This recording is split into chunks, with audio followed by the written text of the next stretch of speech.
What's up, everybody, and welcome back to the Reality Kingdom, where we put the real in reality or whatever. Period, mama. I'm your host, Pharaoh. We're joined by our wonderful co-host, Lee, baby. Lee, we are here to discuss the third drop of Love is Blind. And you know why I'm bringing the energy, honey? Because there was no energy in the episode. There was no energy in the motherfucking episode. Child, but we're still here. Oh, I'm still here. Oh, up and down like a road. Bro, Tisha Campbell is so fucking hilarious. Here come to go. Hey, a father is alive, man. Just someone I miss you. Resilient.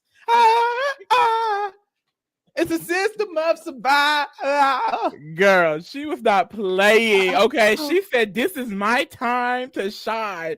I think she was like on the local news channel. No, what was that? That was a random Mama stage. was performing like she was on the Grammy stage. Okay, Tisha Campbell was not playing, mama. Shout out to T Fran. T Fran was like, she was literally catching up on the Traders replays, but we went live, honey. T Fran so loyal. Mother's always in the chat. Love you, sister. Love you. Amen. But yes, y'all, we're here for the third drop. I'm not gagging.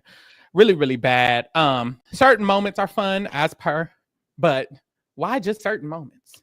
They really doing that big one. And I know some girls have said too in the comments, like, earlier seasons were better. I'm also curious, did they have a lot of dead moments in between, like how this season is? Because I understand these are very long episodes, and I also understand that they still want to push the fact that they're like falling in love actively. But I just feel like this season, especially compared to last season, I'm like, there's a lot of dead moments where I'm just like, ooh, okay. Okay. And then a lot of the same conversations. I mean, girl, Virginia and Devin talked about this prenup about 30 times. Yep. David and Lauren talked about this ex-man that she was fucking like 70 times. Danielle and Taylor not talking about shit, and neither is Joey and Monica. And I mean, who else is left? Ben and Sara talking about gay people every goddamn conversation. I mean, it doesn't seem like we've progressed at all since vacation. Pods. Rudy says this isn't the finale. Unfortunately, no. The finale will be next week, though, alongside the reunion. So the reunion and the finale are dropping next week. That will be our last drop. Thank God. Whoa! So yes, definitely tune in next week for the finale. It's probably gonna be boring. It looks like it's just gonna be them getting married. Maybe somebody will say no. So real. Xavier says, "I'm just here for the Kings." Period. Sappy Panda says, "Not even watching this season, but enjoying your recaps. Please feel free to not talk about the show again." No shade. If some of y'all were also in that challenge chat, like I said for the challenge, 41 flagship, she may no longer get covered. Now, Love is Blind, we took her on last year because it was a new gig. We wanted to get into something new. The way this season got me feeling, child, if fall isn't giving, we may have to catch Love is Blind on the rewind, the reality rewind, because I don't want to cover things that's not going to give me interested while watching. So hopefully this is just one of those bad seasons, because I would say even if this was as good as last season, I wouldn't be feeling this. But this season is just so slow. So, and it could just be one of those things where it's like, girl, it's just the season. Everyone has their bad season. So I would definitely give it some hope. I'm not out of it yet. It's just like, wow. Like, there are a lot of times, especially if I'm not watching in 2x speed, like, I'm not even looking at the screen. Yeah, no shade. And look, I'm gonna just be honest and I'm gonna be frank. I'm love showed out after this.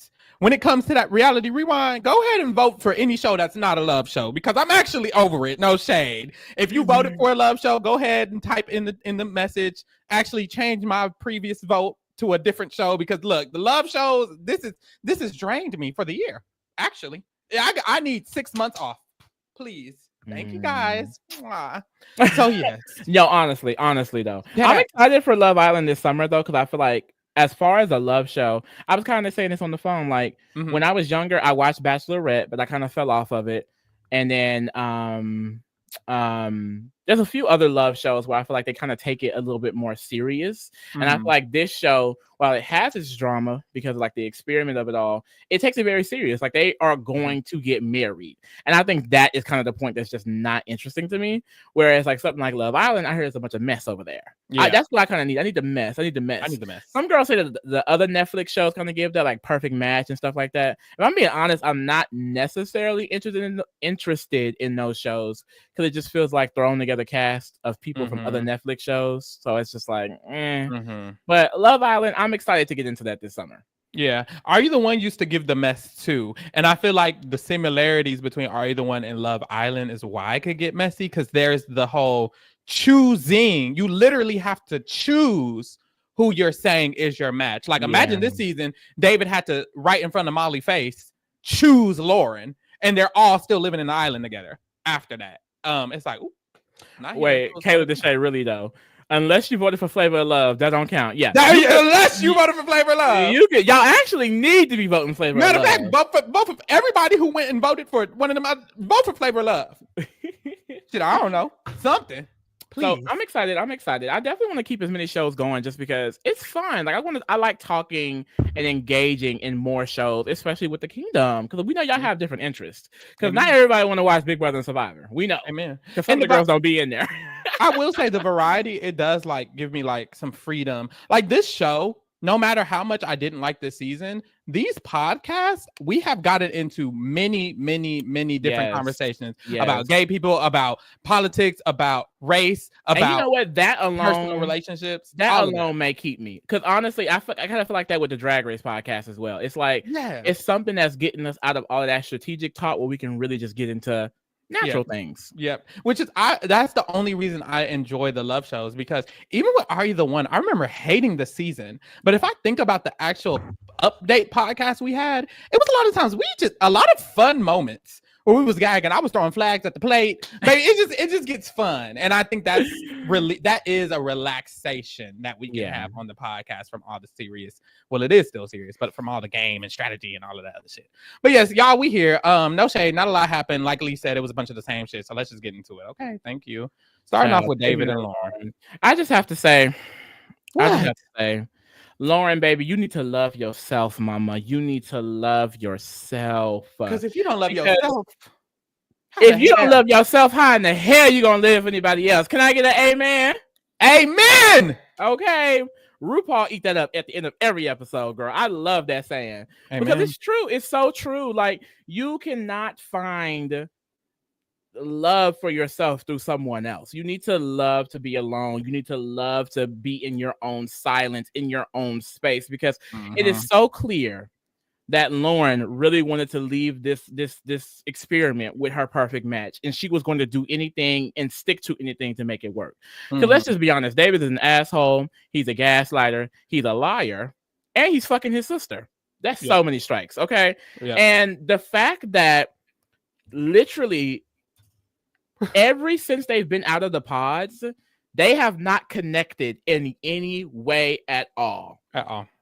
And conversation after conversation after conversation, he throws all this stuff at her, but at the end of it, he doesn't officially break it off. And that's enough for her. And that's what upsets me, because it's like, even that time she told him, just tell me you're done so we can be done.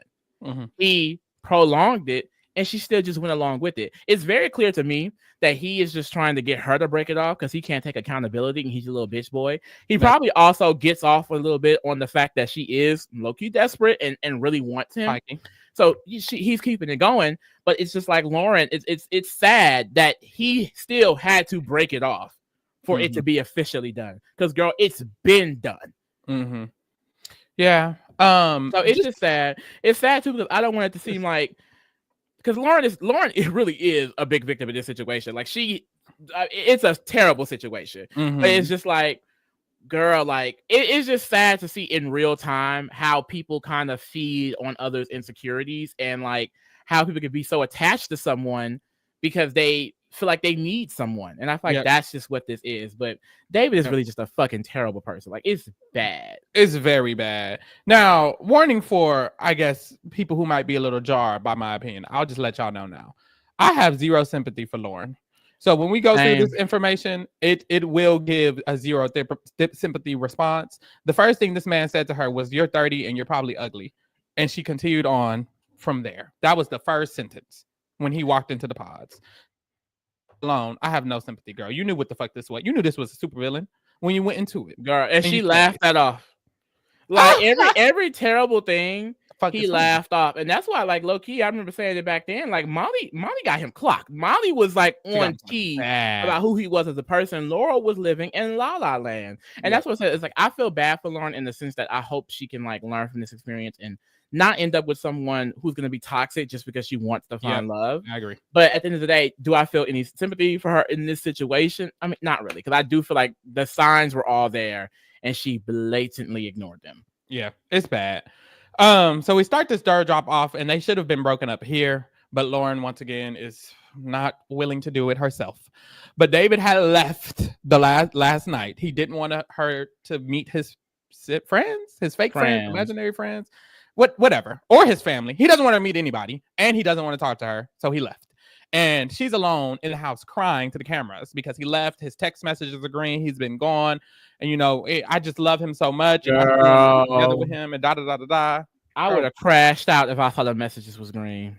Ooh, you know how much that pisses me off. Ooh, when you texting a motherfucking iPhone and that shit go green. Why is my shit green? And then sometimes this thing, y'all kind of did some things, and then there was connection. Phone was dead.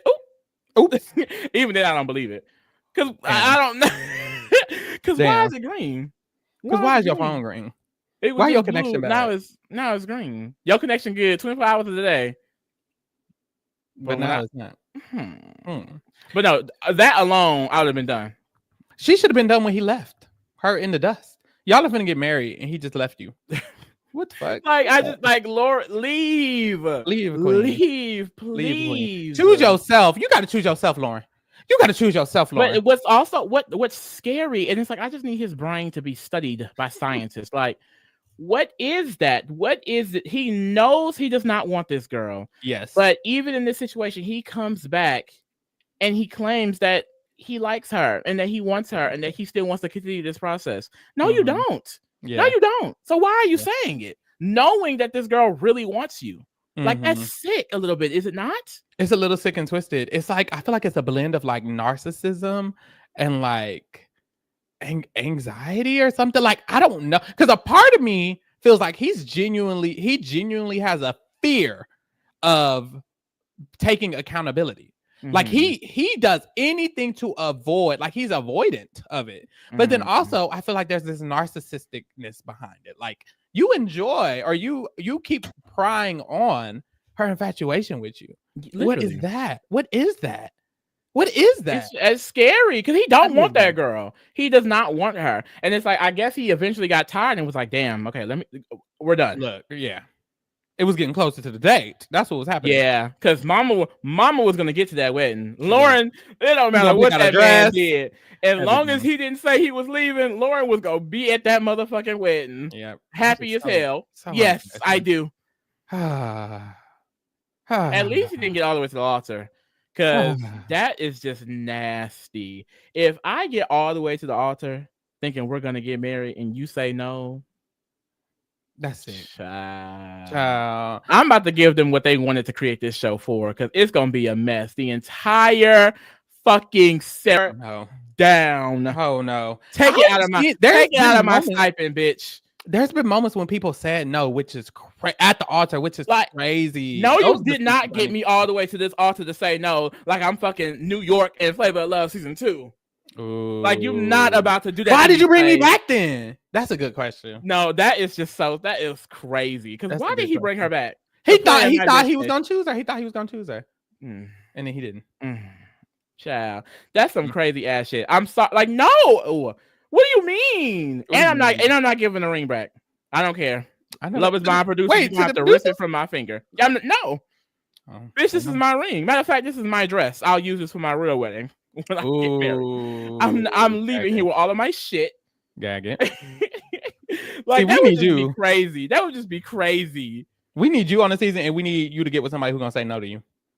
Just for You're the gonna TV. get my heart broke. But oh my god, you know what though? Remember last episode we was talking about it needs to be more diversity on the shows or whatever. Mm-hmm. I came across this TikTok that basically was saying what you were saying. It's supposed to be Love is Blind. Let's put some fatties in there. Let's put some uglies in there. Let's put some da-da-da-da.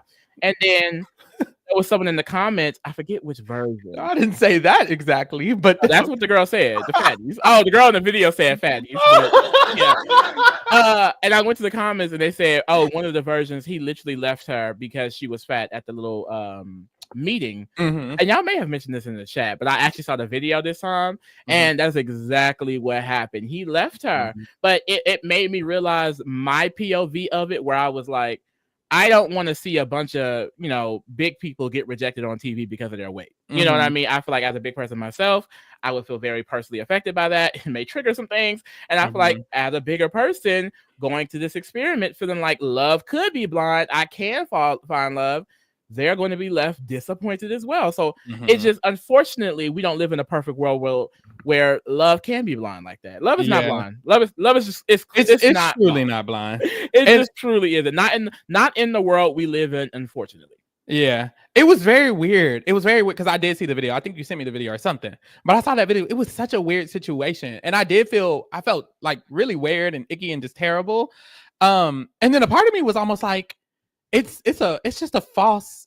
It's just not a real experiment, because the lady in the situation probably did come in with the notion that, okay, love is blind. That's what it's about. That's what it's for. And that's why we're here. And so I come, and then this is this. And it's like, girl, no. And I think that's just so unfortunate, even on her perspective. But a part of me feels like I said, and you mentioned how no one will watch it if the show was like this, which is probably true. But I just want everybody to look different or be something. Well, I think a lot of people would watch it because there'll be a lot more rejections and drama, and then the girls will be tuned in. And so, like, I won't lie and say it'll be more interesting, but I think it'll be more interesting for the negative reasons, where it's like we're all watching these different people get rejected, other than like probably the one or two. And that's I wouldn't like to see. And you know what's unfortunate? That's why I would like to watch. That's why that's what makes this show entertaining. I'm bored with what we have here. And that's just the truth. And I do feel like if the show was actually what that is, I feel like a lot of more people who apply would have known if that's what the culture it started off on. If it genuinely started off on Love is Blind, we're gonna get people who are different or are weird or whatever, and then we see the rare cases that it does work.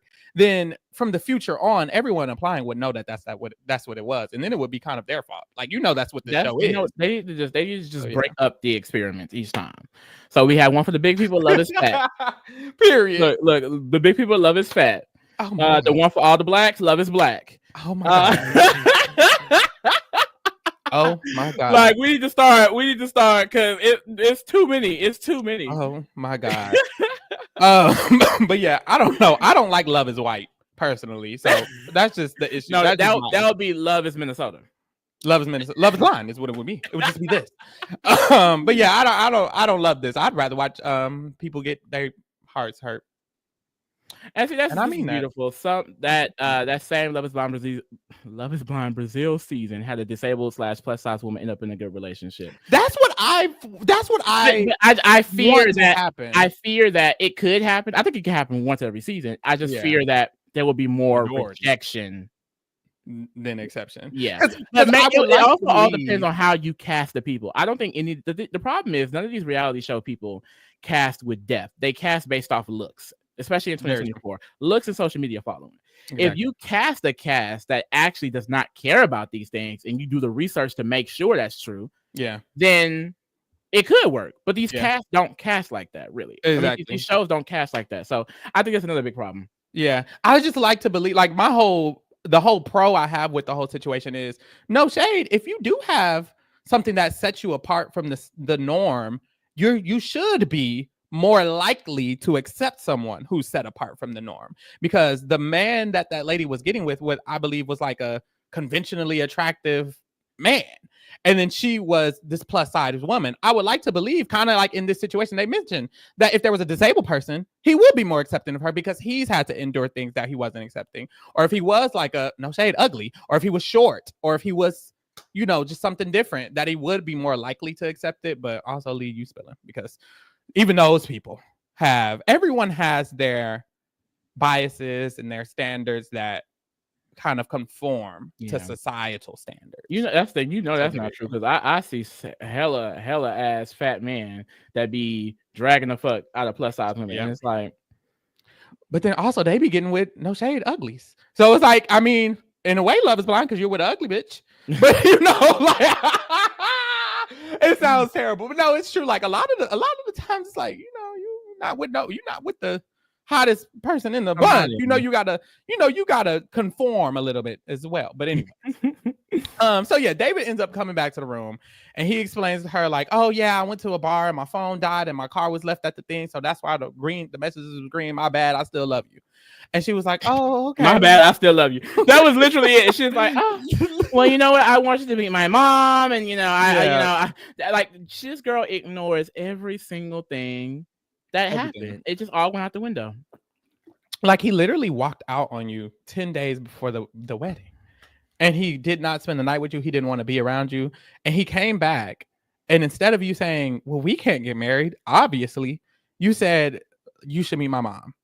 And I guess kudos to her for trying. Not kudos to her for trying. She shouldn't be trying with this bum ass nigga. But it's just embarrassing. So she gets him to meet her mom. And I told Lee this. I was like, you're wasting your mom's time. Girl. You have experienced nothing with this man. Nothing. But complaints, annoyance. He does arguments. Not fuck with you. He's always accusations, and you're wasting your mom time. He already told her his family, his friends don't want to meet you. He doesn't care that they don't want to meet you. He agrees that they shouldn't meet you, and you're introducing her to your mom. Wasting her time. So she wastes her mom's time. They don't talk about anything because everything David says is generic. And he says the most generic answer, the most generic response. And I do love her and I do like her and I'm going to do this and I'm going to do that. It literally felt like a job interview. Like, and in a way, it is kind of an interview because he's like, you're trying to present yourself to her mama. But like, it just felt not genuine. It didn't feel real. I mean, he said more to her mama than he said to her about their relationship in the last fucking week or two. It's like, what? Mm-hmm. And then it's like Lauren is sitting here really trying to pretend like this is some working relationship when they haven't talked about anything towards getting married. They've literally only talked about her with some man before the goddamn season. Like, that's it. Every single conversation we have is him saying, I mean, my sister thinks this and my family thinks this and my friends think this. And she's like, well, can I defend myself? And he's like, I mean, I don't think they would lie to me. And she's like, well, I wouldn't lie. He's like, I know. So what? Like what? Literally what? So after this, he apparently off screen, she also introduces him to her dad. Mm-hmm. He also meets her dad, has a conversation with her dad. Apparently her dad wasn't fully in on the experiment, which, I mean, you don't even fuck with her, so he shouldn't be. Then they go bowling, and while they're bowling, David and Lauren, of course, they have a conversation. David's like, are you nervous to see everybody tomorrow? Because everybody's going to come back tomorrow, and they're all going to meet, right? And she's like, well, there's going to be a lot of other opinions happening. There's going to be a lot of other stuff happening. And, I just don't know how I feel. Are you nervous? And he's like, well, yeah, I do feel bad because, of course, my sister, she didn't expect me to get this far. And I don't know. I just feel like I'm hurting her feelings because I did tell my sister I wouldn't get this far. So, it's hard on my sister. And it's always somebody else. Exactly. It's always another person. Literally. What about you? And later, you literally see that later in the conversation with Molly. It's like, someone will ask him a direct question about how he feels about something. And he mentions the friends, the sister, the parents. How do you feel? Not what they feel like. How do you feel about the situation? You're literally arguing for someone that you're saying is refusing to meet her. And then when she's telling you reasons to defend herself, you're going based off a word from someone that she can't even meet. It's like, honestly, and this is what you said on the phone, girl. Was he talking to anybody this whole time?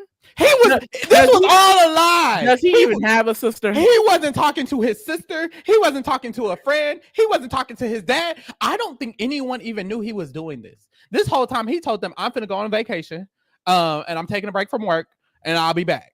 And that was all that happened. When he got back, they was like, let's go to the bar. You back from vacation? He was like, sure. He didn't tell them nothing about Lauren. He didn't mention Lauren once. Like, I low-key feel like when he saw her, he was done. As soon as he got home, he was like, I'm just going to make up excuses to be done. Until she leaves. Like, I'm like, there's no way you're actively having these conversations. Like you're repeating the exact same thing. Like, and then new information would come in and he randomly bring that up. It's just like, what? Like what? Shawnee says, Lauren said on a pod that she wrote a letter for the sister and David just didn't give it to her. His sister doesn't know about Lauren. That's why he didn't give it to her. I honestly could see that. I low-key could see that. Only because it's like, also too, you're saying all of these things about his sister not being okay with it. You knew that before you went, though. Right. So why would her opinion on this situation matter if you're supposed to be in love with her? Which we know he's not. But why are you saying? But also, I'm thinking about a protective sister. Like my sister gets a little protective. A protective sister is going to want to meet the person. Like Monica's sister. She wanted to meet Joey so she could tell her all the shit that was wrong with Joey. My sister would have wanted to meet him. Like protective sisters are overbearing. They're not out of the picture. If imagine if your sister was very concerned about you doing this experiment, why would she say, you know what? I don't want to meet her. I don't want anything to do with that. That would be the first thing she would want to do. Like that's the first thing she would want to do. He don't have a sister. What's his sister's name? I think he actually do have one because I think I saw someone posted on the TikTok. Mm-hmm. But I don't think she actually was saying anything. Like I agree with you on that. Like I don't think he was communicating with anybody about this. I think he was making shit up and then leaving. Like what? My sister said. Oh, my friend said. He was like, I haven't seen not one friend or one sister this whole time. Because think about it. Every time we saw them speak, it led into an argument that he basically led them to, and then he would leave. Yep. And I think in his mind, he said he hoped every time he came back, this would be her saying she's done. Yep. It never happened. It never happened. Lauren's like, this will all be better and easier when I meet your sister and your friends. Right. And he was like, well, I don't. And she was like, they just don't want to meet me. And he's like, it's not that she doesn't want to meet you. It's just my family, my sister. It's like they're not going to waste their time on a situation that's probably not going to go anywhere. And Lauren was like, well, if that's the case, then just tell. If we're never going to meet your parents and your sister, tell me so we could just end it here. And it's like, girl, how many times do he got to not introduce you for you to tell yourself? You got to take a hint, mama. You got to tell yourself. Take a hint. I will say, why do I have to take a hint when we on Love Is Blind trying to get married? Tell me. Tell me. It. What do you mean? I hate that. Like, why would he not just say it? Just like what? Say it. Because there are people out there. You have to be very definitive, okay? Because there are people out there. If you do not specifically say this is what it is, they're gonna continue because they have hope. Chanel said he has a pic of his sister on Instagram. She's blonde. They're not beating the flowers in the attic. They are okay. If everything he said about his sister is correct, he's fucking his sister. No, dead. Like if the way you delivered it was because I didn't expect you to say that. If he's telling the truth, they're definitely fucking. Which I mean, honestly, the way happens. He was like, she allowed me to go on, like she let me do this process. Like, okay. It just feels very. It feels like a romantic jealousy from what he's explaining. Yeah. I don't believe he's even talking to his sister about it. And if he is, and if she is saying these things, like I said, they're having sex. And there's people out. There's 8+ billion people in the world. I can't even count to 8+ billion. Somebody is out there fucking a sister. A lot of people. And I think I don't want to get into it. A lot of people. I might know some. But no, it gets crazy. So yes. Yes. Don't fuck your sister. Please. If you take anything from this podcast, fuck anybody else but your sister. Or you ever hear those stories where like they cousins and they don't know? Yeah. That'd be so weird. That's scary. It's hell. Scary. And there's a lot of instances love is cousin. You know what? Love is blood. Blood is blind, bitch.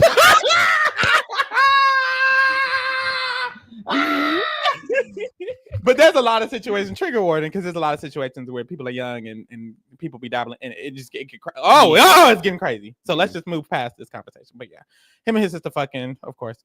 And then after this, they that's the conclusion. Next. They go to a separate room because he's like, let's go to a separate room. They go into this abandoned theater. It looked like the theater we was at. It looked like the fucking theater we was at. Oh my God. With them $2 ass seats. Oh my God. These foldable ass. Why was we in the colored section watching the Black in America? It gave Jim Crow. It did. We had to experience it. Okay. Yeah. They was in the Jim Crow theater. That's what that was. Because what else was that? But no, they was in like a theater in the back of the thing, right? So they finally have, I guess, the final discussion. I hope, like, God damn. And David, for the 90th motherfucking time, is retelling this story. Well, you know, we were in the pods, and you know, my friends had warned me that there was a girl in the pods, and when we got out of the pods, everyone messaged me, my friends and my sister, that you were talking to this boy and that you and this boy were in a whole relationship right before and that y'all fucked before that. He retells the entire story again, y'all. I want to fucking kill myself. I'm like, why are they retelling this for the audience? Is the producers tell him to really? Because it's the same thing. It's the same thing. And so he's like, and you know, you never ended it with the guy. You said you never ended it. And she was like, I never said that. I said that there was a lack of closure, but I never said we didn't end it. And he was like, yes, you did. You said that it was hard for you to end it, so you didn't. And then honestly, you still have the guy texting you right now. And she's like, he's not texting me right now. He texted me a week ago. And he's like, because no, she says he had a different perspective on the relationship. He's like, yeah, that's because you never officially ended it. And she was like, there was nothing to officially end. And it's like, she's already said this. That's what I'm trying to say. And it's like he's literally saying, well, I mean, I don't think you're lying, but I don't think they're lying. Yeah, he's like, my friends wouldn't lie to me. And she was like, well, do you think I'm? And he was like, well, no, I don't think you're lying either. So it's like, what is it then? Like, what is it then? Like, you don't believe her. Basically, when she says she didn't have anything to do with this man, you don't believe her at all. And it's like, but I don't think, like, so what do you want from me? Cares about any of that though. He don't give a. He doesn't care about any of this. Like, this is, and what they do is, what men like this do is they convince themselves to pretend to care about it, to where it starts to become a reality that they care about it in their mind. Like, in his world, in his mind, in his head, he does. This is an actual issue. I guarantee it'll be brought up at the reunion, as if he genuinely cares about this. In reality, he doesn't. He needs something to attach it to. He can't just be this asshole on national TV doing it for no reason. Yep, he just needs a reason. Which is probably another reason why he dragged it out for so long. It probably gave very much like, oh, okay, I can't just like ghost her on national TV. Yep. I have to have a reason. Yep. So he made up this reason and just ran with it. But I've heard, and we talked about it on the podcast, like Minneapolis is very small apparently. So it gives very much, like, I could see her probably actually talking to somebody, but he just blew it out of proportion because of this. Yeah.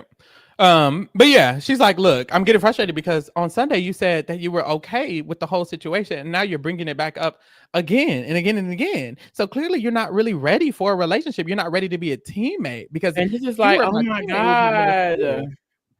Oh my God, this is too much. This is too much. It's too much. And it's like, at this point, are you convincing yourself, or are you trying to convince him? I think Lauren's at this point trying to convince herself, like trying to make herself feel like, okay, I need to break this off, because she refuses to. Yeah. She refuses to.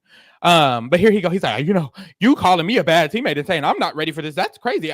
Your dad didn't even seem supportive of this. And it's like, where is this coming from now? What? It's like he just starts bringing the most random topics, and then he basically just starts gaslighting her and trying to make her feel like, well, no, you're basically the problem in this. Your family isn't supportive. Your dad wasn't supportive, and da da da da. And she was like, but how is it all on my family? I haven't even met your family. At least my dad came and met you. At least my mom came and met you. We're actually doing the work to try to work with this.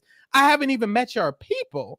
And here he go. He's like, well, you know, I do want to marry you, and I do love you a lot. How are we here again?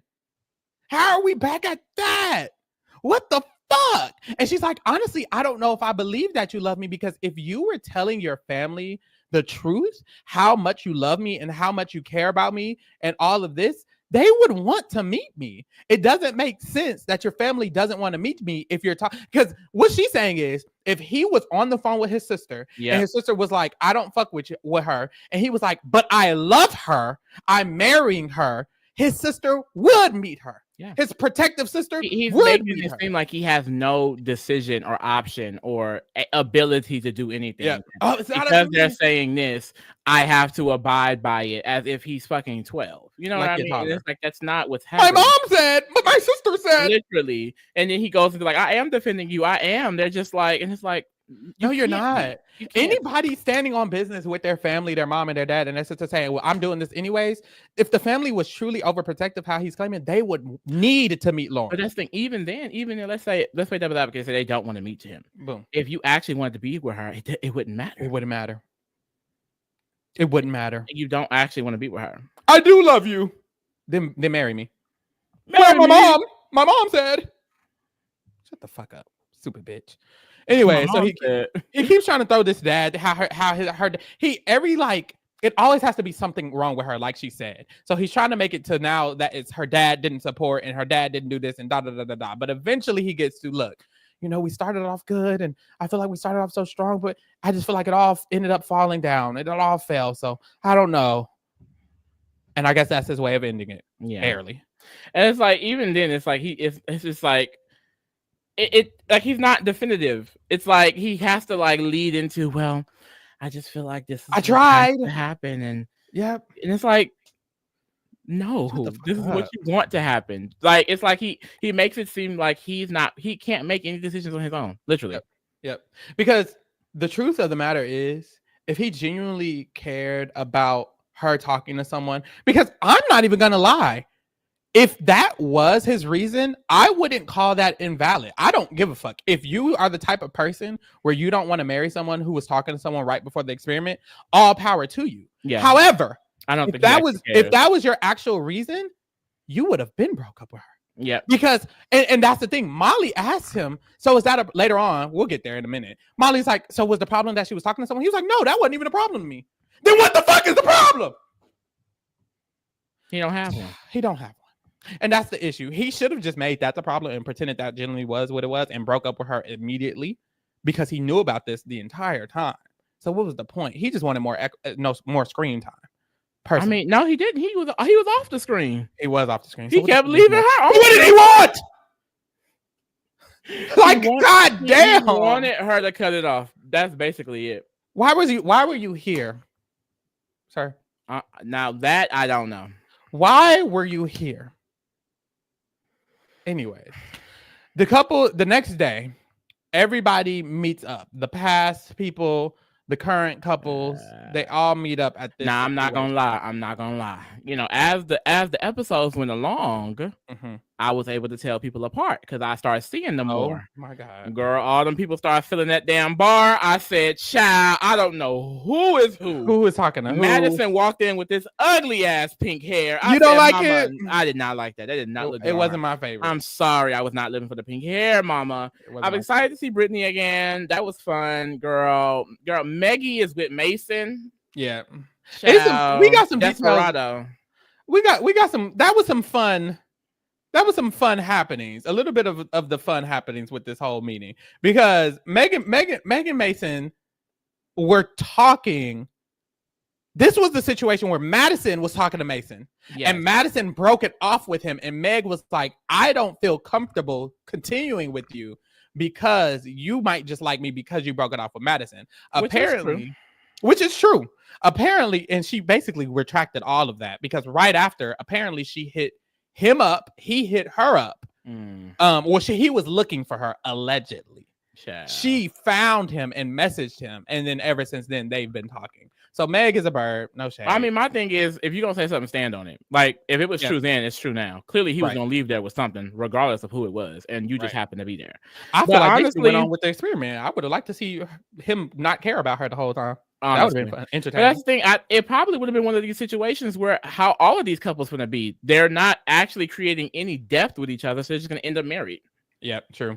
You know what? This is probably right. Chanel said Meg was fooled as soon as she saw his picture. He's cute. He's cute. He is cute. So she probably saw him and was like, "Ooh, love is not blind." It's definitely not blind. And they probably all get out of there and look each other up to figure out what's happening with the tea, which is kind of funny. And it's true because this next situation that Madison spilled basically confirmed that. Right. Because she's talking to Lauren about Alex. Alex is there as well. And he has some allegations. Lee! Girl, Alex has some allegations, honey. I was seeing on the TikTokers that Alex has some SA allegations up in many motherfucking Apples, bitch. Okay, a lot of women are reportedly coming forward saying they've had some inappropriate situations with Alex. So that's what we're dealing with. Underage situations, right? Underage. It's a mess. It's a mess, child. So, I mean, Madison definitely dodged the bullet. She definitely dodged the bullet here. My thing is, y'all don't be doing background checks. Y'all just cast anybody, huh? Just cast anybody white. Okay. Because you would have been better off with some other, but it also reminded me how he only broke it off with Madison because of her breaking it off with Mason, which I thought was such a weird situation, but and you know what? Madison brings that up because she's telling him how when she got out of the pods, Alex saw how she looked and he hit her up and was like, oh, never mind. We should talk at the airport. Please, please, please. He begged her. No. Right. But she did it. She went and talked to him a little bit. And in that conversation, she said he mentioned that she asked him about Mason, who, of course, he was defending in the pods. And apparently he said, fuck Mason. And she was like, that just made me not fuck with him more. Because you made a decision off of a relationship with Mason. Why aren't you standing on business? Girl, because he see her face and was like, "Ooh, you had like no shade." Madison was definitely one of the prettier girls that we saw at least on camera, gorgeous, in my opinion. So I mean, yeah, he definitely lost out a little bit. Now with that pink hair, I don't know what she was thinking, mama, but hey. So Alex, that's actually sad though. I mean, literally, just love is just not blind. It's actually 20/20 vision. Yeah, it's very visible. Bitch, it has binoculars, okay? Like, bitch.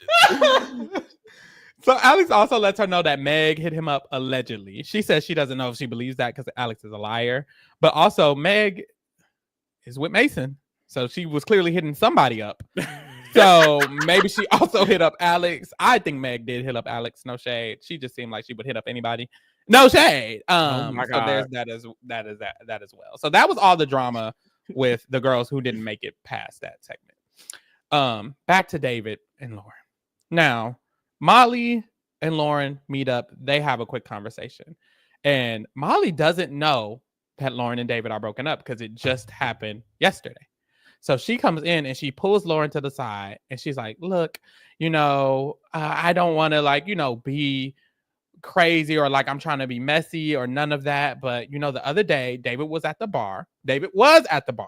He did tell Lauren he was at the bar.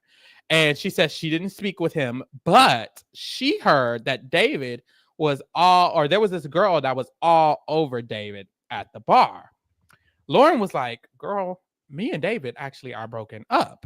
Ooh. And Molly was like, ooh. Now, at first I was like, girl, Molly, you getting kind of giddy. Did you want a piece of that? But no, Molly got some sense. Molly has some security about herself. I love Molly. Oh my God. But yeah, so Lauren lets her know that. So it's like, honestly, like Molly was coming from a place where she didn't even know all the information about their relationship. So to me, I'm like, that nigga was all up over a girl. Probably. Had to be. He definitely was all up over a girl. But honestly, Molly, because she said, I didn't want to tell you because I didn't want to make it seem like I was trying to break a relationship. And Lauren, crazy ass, would have definitely thought that was happening. Yeah, like, I could low-key see that exactly happening because she would have brought it up to him, and David would have been like, I didn't even see her. She's making that up. She doesn't want us to be together. She would be like, you're right.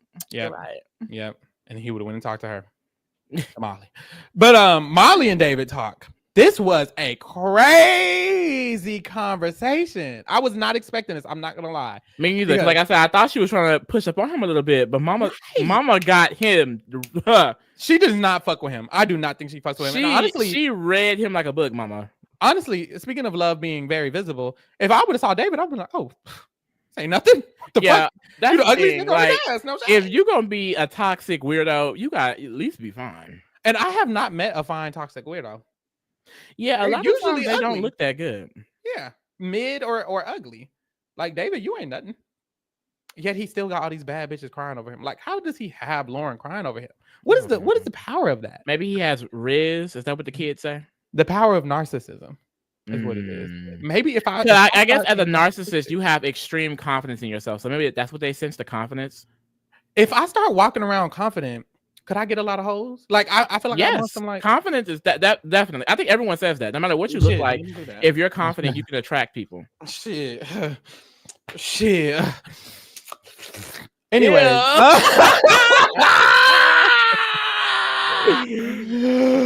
Molly tells David, look, from what I'm hearing, David, it seems like you are trying your hardest to push Lauren away so that Lauren could end the situation for you, which she already called him out for doing that with her in the pods. So she clocked him here for doing that with him. And he's like, well, no, that's not what it was at all. My family, my family just wasn't understanding the situation, and they didn't. And Molly was like, well, if that's the case, why didn't you defend her to the family? She was so quick with it. It was giving Gabby to Danielle, the traitors. She was eating him up. Everything he had. Like, well, why didn't you? Why did you? And he was like, I did defend him to the family. And she's like, well, if that's the case, why you didn't just say fuck that? We're gonna meet her anyway. Why didn't you put your foot down? And he was like, well, look, reverse the camera. Like if it was you, she was like, I wouldn't care. Answer. He's like, what about what you do? What my family thinks? What she thinks? What this person thinks? Right. What the producers think? What do you want? What do you think? Why did you not want to do this anymore? Right. And she's like, well, and that's the thing. Molly was going to accept a reason from him, because when she said, I wouldn't have cared, he said, well, I do. She was like, okay, that makes sense. If that's the case, and that's something that you care about, what a part of it was the issue? Was the issue that she had sex? Like, are you celibate or something and you haven't had sex in a while? And he was like, well, I can't remember when I had sex. And she was like, okay, lying. And she was like, okay, so was that the issue with Lauren then? And he was like, well, no. And she's like, okay, then why did you break it off with Lauren?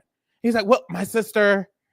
And she was like, okay, I don't understand. I just feel like you could have tried harder. If your sister was mad about it, you should have just told your sister that you're in love with her. Do you love her? It's like, yes, I love her a lot. I tell everyone she's a great person. She's going to find love.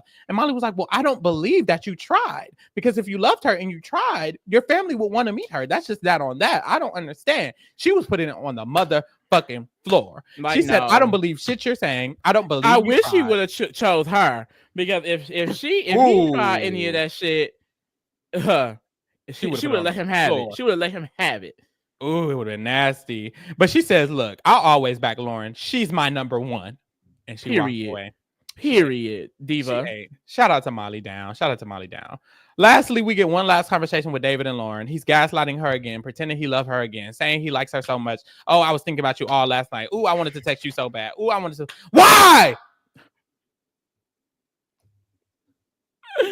Why are you doing this to this lady? Why? I don't get Tell him that it's human nature. Why did you do me that way? Was, Shawnee. He was drunk as hell during that conversation. He was pretending to be drunk. I have a theory. You were saying that. I have a theory. That man was not drunk in that conversation. Men like David always have an alibi. My friends are saying this. My sister says this. This outside source says that. I was here and my phone was off due to this. My car was over there. I was over here. There was always an alibi with men like David. David was not drunk. He was pretending to be drunk and slur his and that words. Would just be terrifying. It's like, wow. His mind constantly makes sure he has a backup to defend himself in the need of an argument. If anything comes up with that conversation, he can blame it on the alcohol. Blame it on the alcohol. And he will. If Lauren puts it on the floor at the reunion and she says, well, why did you come to me that night? He's going to immediately say, I was drunk. I guarantee it. Look, Kayla said his eyes were bloodshot. His eyes are always bloodshot. He looks like he does the Dr. Booger Sugar. That was probably they do say it's snow in Minneapolis, child. Let me shut up. Next. So that's David and Lauren. Their story is wrapped up. They're not getting married. They're off the show. Thank God. Because I swear in the preview, I heard her say something about he's not calling me on my wedding day. And it's like, girl, I know that didn't happen. I thought I heard that too. But maybe it's somebody else. That was AI, maybe. They put it in to make it seem interesting. Mm-hmm. They told her to say that. They paid her $10. Girl, and that look, as you can see, that was most of the goddamn update, child.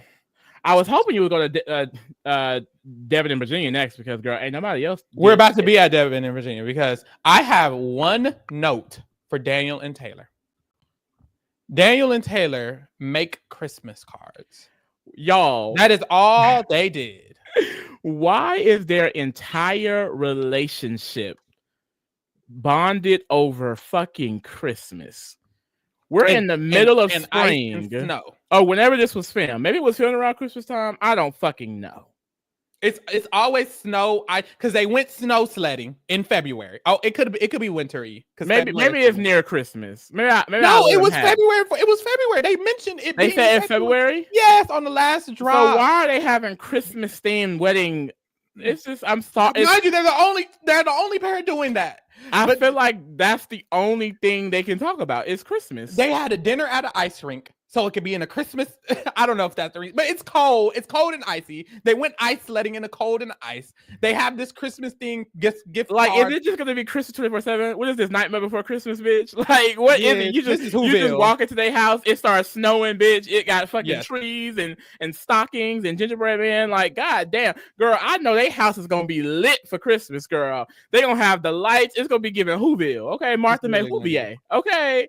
Bitch, it's gonna be put together good, like, because Christmas is. I mean, I love Christmas too, but goddamn, like, damn, is there no other holidays that y'all can talk about? Because literally, this is just one of those couples where I feel like all of these couples, but specifically with them, they don't have any real depth in their relationship. If we're missing it, maybe, but I mean, hell, they ain't showing it. They ain't showing, and they showing a lot of irrelevant shit. So I would assume if they had it, they would have showed it. Yeah. And it doesn't feel like they're really able to bond on anything. And it also makes me go back to the fact that she literally went crazy on him for thinking that he was literally stalking her to a level that would have been insane, that made her literally go off of him on national TV.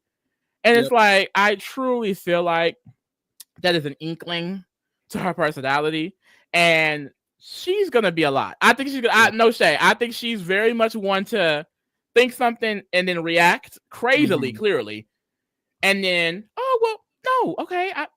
it's good now. Yeah. And then Daniel, he just seemed like he'll just be like, okay, he might take it. He probably will take it, so it might work. I was saying, girl, it seemed like Taylor, the one who will be slapping somebody around a little bit. Yeah. Where you going? He gonna be like, oh, I'm just going to. No, you're not. Oh, you're gonna get on your knees and eat this. See, right. But yeah, no thoughts. They don't have any thoughts themselves. And there was like none of these couples really should get married, but I think there are certain couples who technically haven't had a reason to cut it off. But like Lee said, Daniel and Taylor do have a reason to cut it off. As soon as she had doubts about him potentially knowing her and stalking her and wanting to seduce her from this otherworldly, I don't know. They should have cut it off then, and they didn't, and they're stupid, and I don't support this at all. I would object at the wedding. Well, I wouldn't because I wouldn't care enough. But somebody should object. They should say no. But yeah, here we are. Somebody should object. That's it on them. All right, beautiful gowns. Are they mediocre gowns? Yeah, average gowns. Devin, right, let's get to the Black Republicans. Oh no! Oh my God! Yeah, let's get there. Before that, Devin does meet Virginia's mom. Virginia's mom does ask them a lot of questions, I guess, to get their minds rolling. I think it does get Virginia's mind rolling because we see what happens later. But basically, her mom is like, how are y'all going to handle conflict? What happens if y'all disagree on certain things? Have y'all talked about all the different topics that y'all might disagree on or y'all might agree on? Are y'all going to run away or are y'all going to talk it out? What should y'all do in that type of situation? A bunch of just, I guess, hard-hitting questions. The girls in the chat confused. Oh, because some of the girls didn't watch the episodes. They're just watching us. We'll explain. 1 second. So yes, Virginia's mom clocks out of that because Virginia's parents are Black. So they talk about the real shit. No shade. It's never no shade. Well, sometimes it's shade. So this conversation happens later on. I don't know if it's later that night or whatever, but Devin and Virginia are in the bed. They're just talking, and Virginia does ask Devin, well, have we discussed everything we need to discuss? We're getting close to the date. Is there anything else we need to talk about? Pause.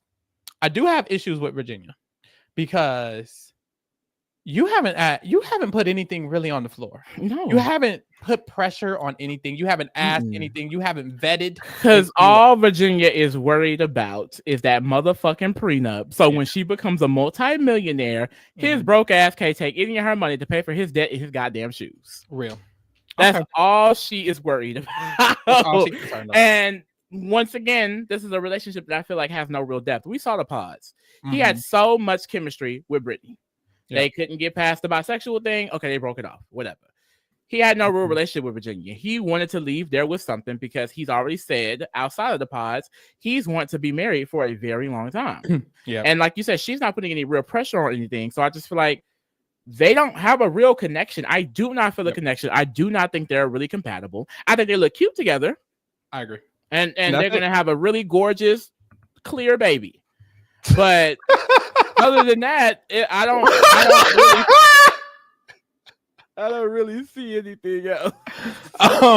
Yes, I think there's people who their want to be married or their want to be in a companionship outweighs their want to be loved properly. And I think Virginia, she talked about her trauma with her past relationships and how she never felt really like that any of them were really having any substance. I think Virginia is the type of person that she just wants to be married. She doesn't care to be loved. She doesn't care to be adored. She just wants to be married. And she wants a companion and she wants a partner. And that's it. And that's why I think the financial part is more important to her. She wants a partner in life because the benefits of marriage exceed just being in love. There are so many financial benefits of marriage. When you move in with something, you have to pay half of what you've been paying because now they can pay half. Now you guys can share those finances. Y'all can share stresses. You have someone who you can constantly come to in need of help. Anything, so many different things. And I think those are the things that Virginia is valuing. Me having a husband means that I can split 50-50. I can focus on my businesses if he can, so he can focus on other things. I can focus on this so he can focus on that. We can split this. I don't have to be so stressed because he can take on some of the duties that I don't want to take on. Now we're living in one house instead of two separate houses. Now we have two cars. I can take one car. He can take the other. Especially in this benefits. Current economy, like it's definitely would be better to work with someone to like build this like family unit to kind of live. I think a lot of relationships, they stay together or at least live together because honestly it's harder to do it on your own. Divorced people even live together sometimes. A lot of the time divorced people live together, or people I've seen friends live together. My old neighbor, lovely lady, she told me that the person she's living with was actually her ex-girlfriend. I had no idea. She's like, yeah, this was my ex-girlfriend and we're still cool. So we was like, why wouldn't we just continue to live with each other? Who gonna be broke? Who want to walk around broke? And she told me, she was like, I'm worried. We had a good conversation. Old women, they be really talking. She was like, I love that. They'll give you a whole story. She was like, I'm so worried about the state of the world right now because she's a lesbian. She's a lesbian. She's having to share a house because she doesn't make that much money. She's like, I'm worried I might not be able to keep my job in this economy. I might not be able to get, no, not her job. She gets unemployment checks. She's like, I might not get unemployment checks anymore. How will I pay for rent? How will my grandkids come over anymore? How will I be able to sustain this house? All of this other stuff. And it's like, with this lifestyle, with this economy, with this political, what's it called? Energy? Whatever. Political climate. With this political climate, how the fuck are we going to be alone successfully? Like, it's always a worry. It's always a fear. So I just think with Virginia, she's smart. And she mentions that a lot. She's very smart. She's like, it's just smart to get a prenup. It's just intelligent. I don't know why anyone doesn't get a prenup. Like, she just thinks off of logic and intelligence and what's smart. And it is smart to have a partner in the world, in the economy, in the state, in the political, everything. It is smart to have a partner. And I think that is trumping her need for... It's what? That was crazy. I do think that is, taking precedent over the fact that she... That's very interesting that is what that word means. And that's who he is. He does. Yeah. But yes, so they're laying down and she's asking him, and she's being so, and I don't like how undirect she's being. And she did this later on too. And I'm like, you need to be more direct if you're about to marry somebody in 10 days. But hey, we move. So she's like, well, is there anything else we need to discuss? And Devin is like, well, there's nothing that I'm worried about. Mind you, he's been concerned about that prenup since she mentioned it. Yep. And that's why I don't like, because you can see it on his face.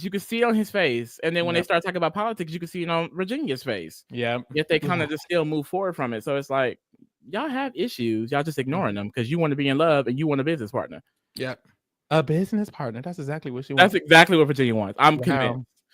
That's like I said this, I think the first podcast, Virginia sees this as a business deal. I think she sees marriage, or at least specifically this marriage, as a business situation where these two binding corporations are coming together with a contract sealed by love. Yep. Which in an interesting way, it is that.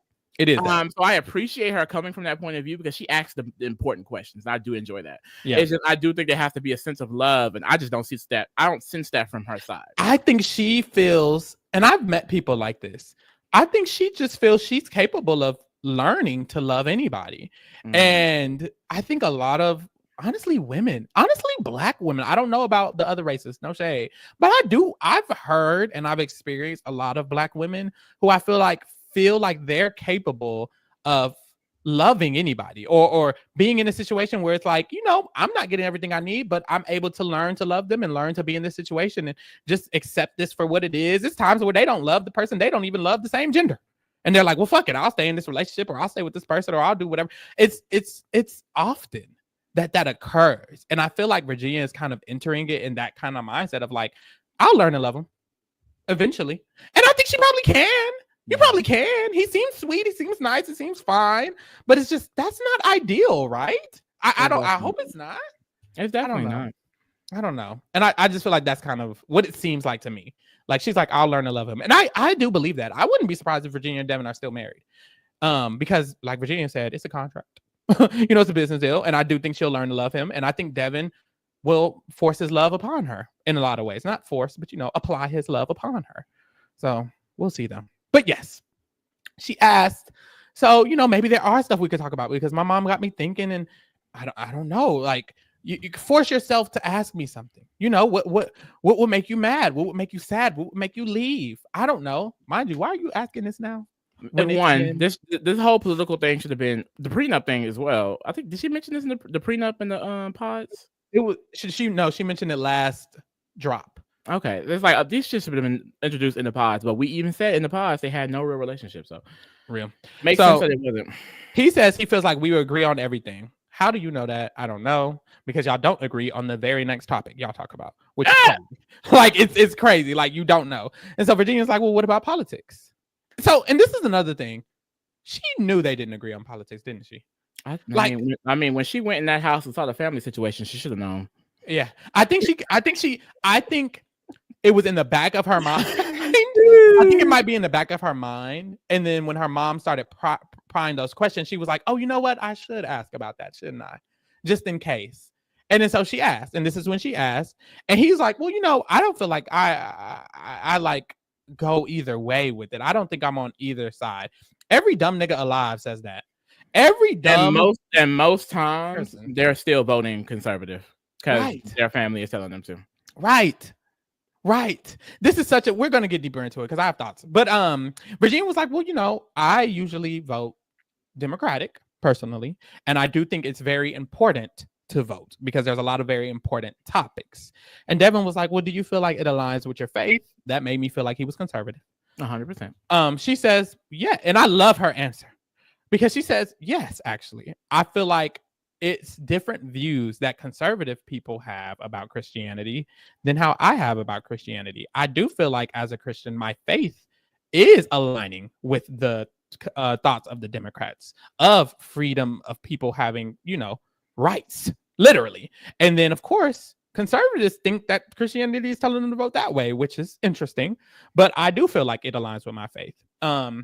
So then she says, do you care to comment? Because he is silent. Every time he's uncomfortable, it's on his face. It is. So she asked him, do you care to comment? He's like, well, I don't know. I kind of do go back and forth with certain situations, like, with women and the abortion and I found it really interesting that he had brought that up because Mhm. he talked about the abortion, and then he also brings up how, in a situation where it's a man and a woman, Mhm. I think the father should have a say in whether or not the abortion could go through. Mhm. And in a way, I kind of agree with that. I mean, at the same time, it is her body. So, Right. but like, I can see how if y'all are in a working relationship, y'all can have that conversation. My thing is, Mhm. we're talking about you voting conservatively, Right. where the conservatives want to take away the option to even choose for women. Right. So, are you basically saying that, you wanted to have a conversation, but also in a way, you don't want them to have a decision to actually do it? Because that is what the Conservative Party is doing. They don't want women to have the option to even do it.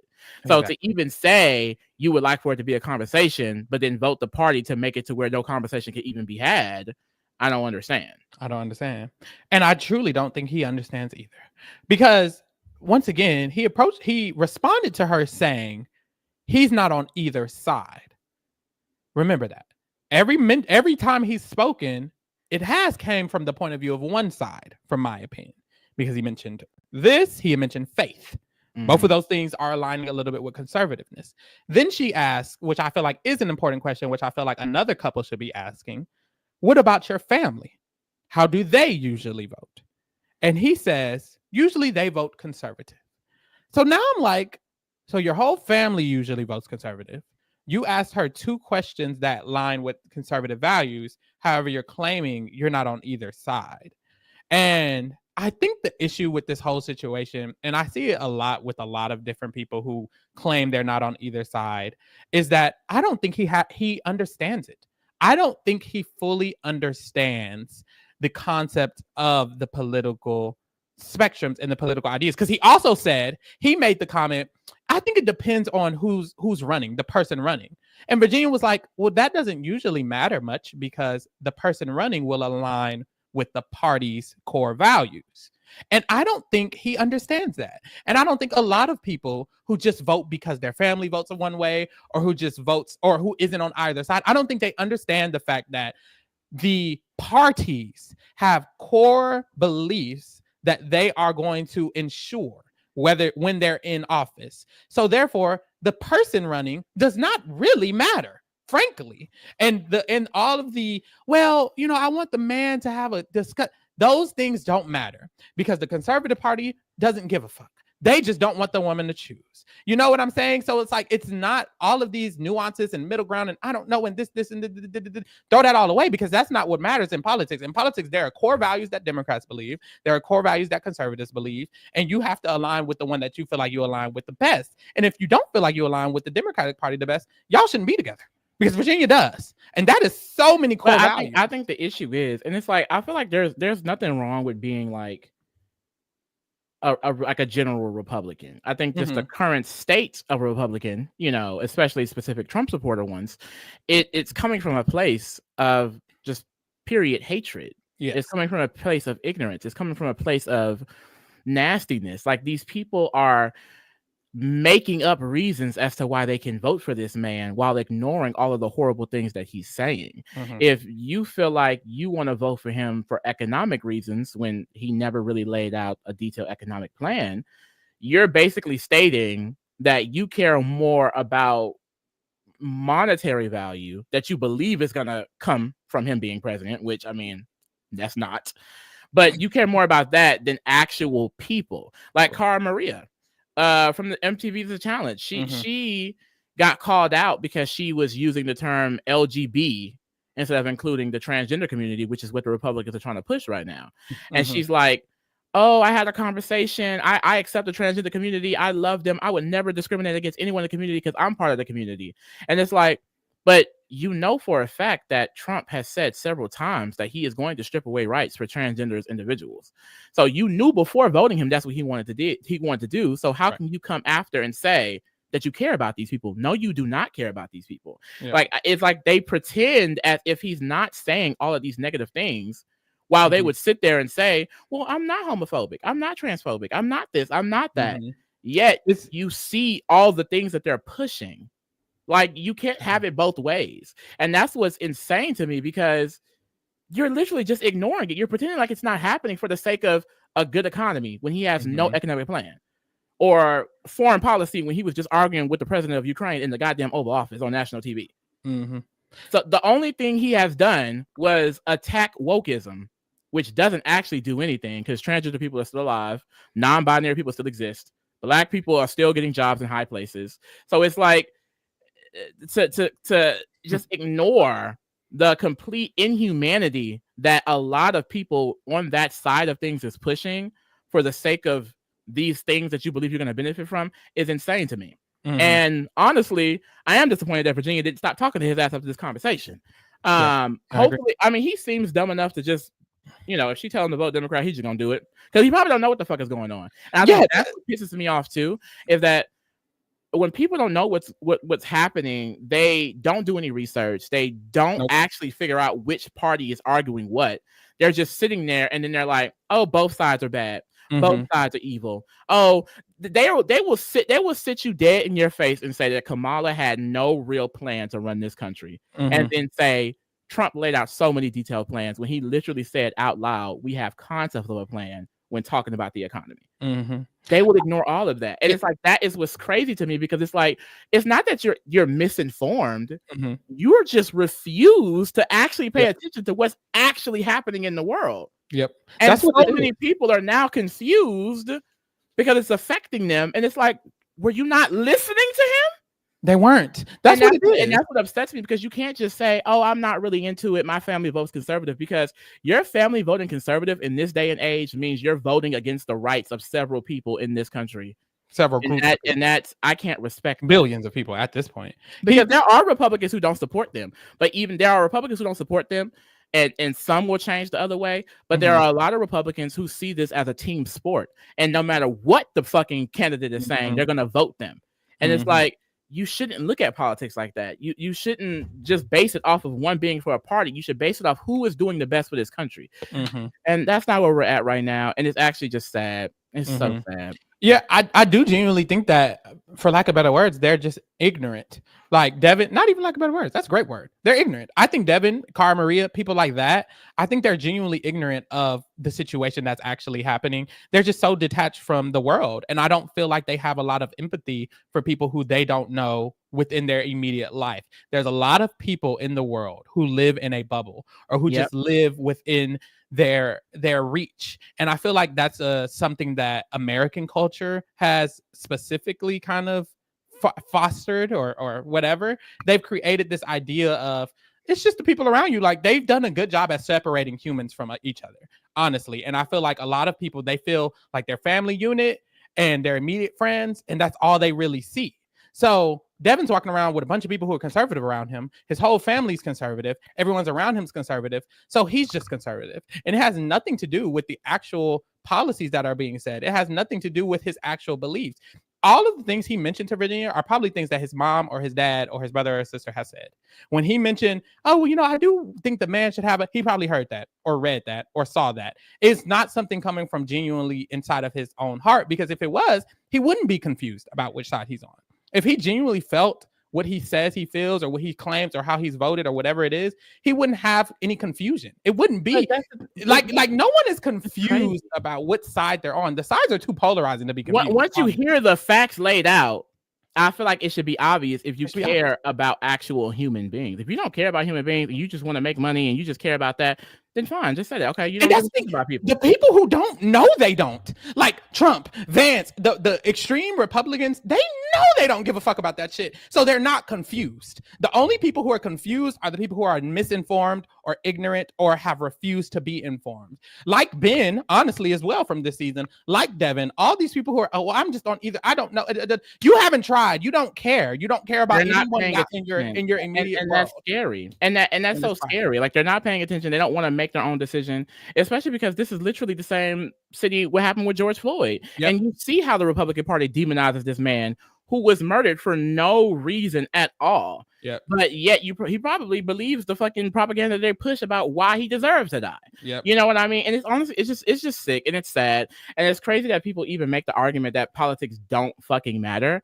When how do you think we got the civil rights movement? How do you think we got the 14th Amendment? How do you think we got women's right to vote? So how do you think we got literally the slaves freed?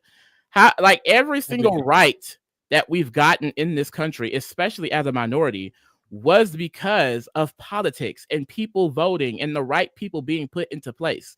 Like, for you to have the ignorance to say you don't want to vote, you were given that because people voted.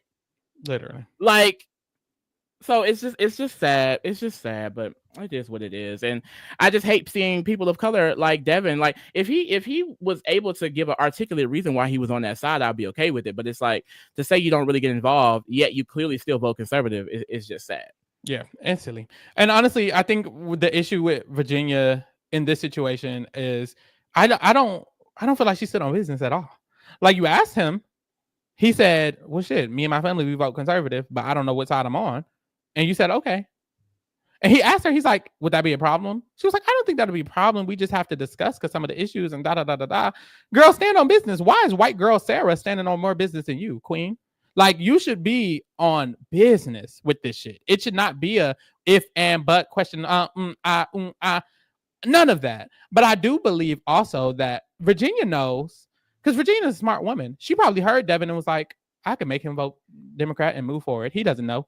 He doesn't know anything. He don't know no better. He's just stupid, silly, and misinformed, ignorant. And I do feel like there's a lot of people that I know who are in the middle, and it's really just about who they're around at the time. Like, there's people who I know who aren't which way or the other, but if they get in a relationship with a Democrat, like Ben and Devin, if they get in a relationship with a Democrat, they'll vote Democrat. If they ended up with Republicans, they'd vote Republicans, which is very concerning. Because that means they have no true moral foundation when it comes to the rights of other people and having empathy for other people. It's just sad. It's really sad. But later on, Virginia prints out the prenup, puts it on the table after dinner, after she feeds him dinner. And he was obviously feeling very uncomfortable with it, still not putting it on the floor. He's like, well, what are we going to say to people who ask us, why get a prenup if you're so in love? And she was like, well, that's not why people really get prenups. They just get prenups for the business part of it all. She's a businesswoman, of course. Okay. And he was like, well, my family did ask me, why get a prenup? They were thinking it's just an idea to lead straight to divorce. And she was like, well, logically, a prenup is the best logical thing. So that's what it is. I just feel like he should just, in this moment, he should have just said, I'm still not fully sure because I've never dealt with a prenup or that concept at all. My family isn't used to that concept. So I'm really going to have to think about it more. Maybe talk to my lawyer, maybe talk to my mom, because that's what he does later. I just feel like in this moment, he should have explained that because he's clearly visibly uncomfortable. And Virginia keeps trying to ask him, like, are you cool? Like, what are you thinking? Are you cool? And he's like, no, it's fine. It's okay. It's cool. But then it's really not. And it's okay that it's not. It's okay. It's okay that you need to go talk to your lawyer about it. It's okay that you need to go talk to your mom about it. Just say that. I just feel like be more forward. I don't understand. I don't think they're going to handle conflict good. I think it's going to be Devin's going to have a problem with something and he's not going to say it. And honestly, vice versa a little bit. I feel like Virginia might have a problem with something and might not say it for a while. That's what we've seen. That's literally what we've seen. And these things are going to become big problems. Like, he basically didn't agree with anything you said about politics, and she seemed very serious about it. Yep. So when it becomes an issue the next election time, what's going to happen? Right. Especially when you have to be around his family, who's very conservative. Yep. And that's what I wanted to say because, I just feel like you asked if his family's conservative. He said yes, but what now? Like, you didn't have any concern of is that going to be an issue when my parents meet your parents? Because if my mom is meeting your mom and y'all start talking and we end up talking about, George Floyd, who literally happened in our state. And your mom is like, oh, girl, he's a terrible person. And my mom starts going off on your mom. Is that going to be an issue? Yes, the fuck it is. I can't really get in a relationship with someone and marry them when my parents, every time they talk to my partner's parents, are going to probably have an argument because politics are everything. Like, damn near every situation that you can be in, every conversation you could have, you can get into this discussion of a disagreement of our moral values. And if our moral values are so opposite, or our family's moral values are so opposite, We have to discuss that. That's a concern. My mom is not going to talk to your mom about some Trump. The fuck? And a Trump check. Girl, boo. But yes. Boom. So Virginia asks again later on, is there any reservations you have? He says no after hesitating for a long while. And she has a diary room. And she's like, we haven't talked about the prenup since then. But my thing is, why are you telling the diary room that? Tell him. You're getting married to him. Like in this moment, and it worked out in the end because he does end up bringing it up and da da da da. But at this moment, I'm like, you shouldn't have asked, are there any reservations? You should have asked, how are you feeling about the prenup, because you haven't mentioned it. And then he would have had to answer. Literally. But instead, you didn't get an answer about the prenup because he didn't give you an answer about the prenup because you didn't ask about the prenup. But we move. Then he gives her this gift. And I wrote this down because what the fuck? He gives her a golden basketball. Beautiful basketball. It has their last name on it. And he gives them 2 jerseys. And I was asking Leah, I was like, girl, is this a gift for Virginia or a gift for himself? Because since when did Virginia want a basketball and 2 jerseys? I'm wondering. Girl, maybe they said about it off camera. I will say she gives very much like, I'm at the basketball game with my jersey. I don't know. She kind of looks with my man. Yeah, like my man. I can see that for her. I see that for her. I would have hated the gift. I would have been like, what the fuck? And he was like, let's wear it at the reception. Fuck no. You gonna wear a jersey at the reception?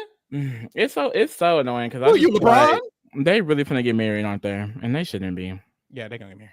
But last thing, Devin comes to her about the prenup. He's like, I talked to my lawyer, I talked to my mama, and she was like, oh, okay. And he was like, yeah, and they let me know that, you know, everything was right. Like it's just 50-50. And she was like, oh, that's what I told you, that we were just gonna get what we were gonna get when we came in. And he was like, yeah, but now I feel better about it. I feel more comfortable because my mom and my lawyer agreed. And she was like, oh, okay.